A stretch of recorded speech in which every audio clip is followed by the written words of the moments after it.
It is the result of the successful Third National People's Assembly, democratically constituted by thousands of delegates from branches across the country. Unlike those who run away from internal democracy, the EFF continues to lead by example. We hold transparent, contested democratic conferences where leadership is elected and not imposed. We are not a Spaza Shop, owned by family, run from a laptop, or directed from the backseat of a luxury vehicle. This year has rightly earned its name as the year of picket lines.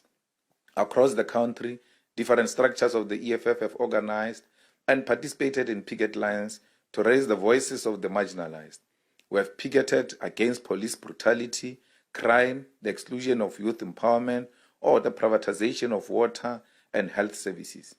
EFF branches, Youth Command, and Labour Desk have taken the struggle to the streets.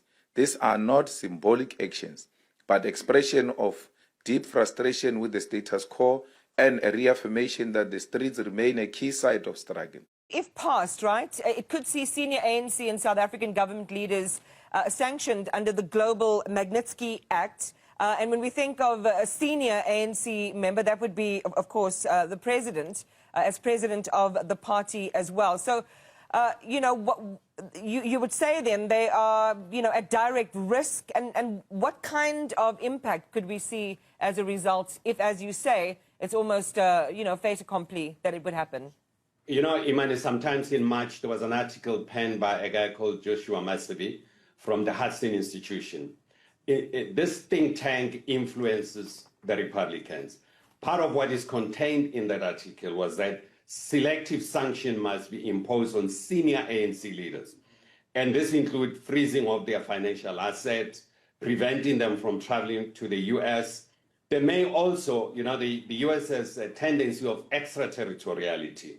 They may also sanction countries that are allowing them to travel there. So we are likely to see serious consequences for the movement of the leaders. Now, if you speak about senior leaders of the ANC, of course you're talking about the top 7 of the ANC. That would include the president. The president, meaning that the president will be prevented from visiting the United States. The only place he can visit is New York because of the United Nations, and to attend matters related to the United Nations only.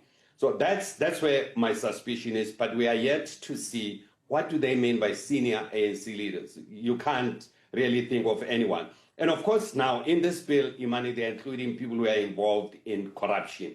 So they are going to use some of the material we are seeing within our domestic space to target certain leaders, particularly within the ANC.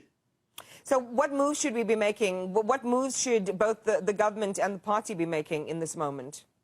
I think there should be really serious diplomatic moves to try to reach out to both houses, the Senate and the House, to try to influence them not to go ahead with this vote. I don't think we still have enough time to do that.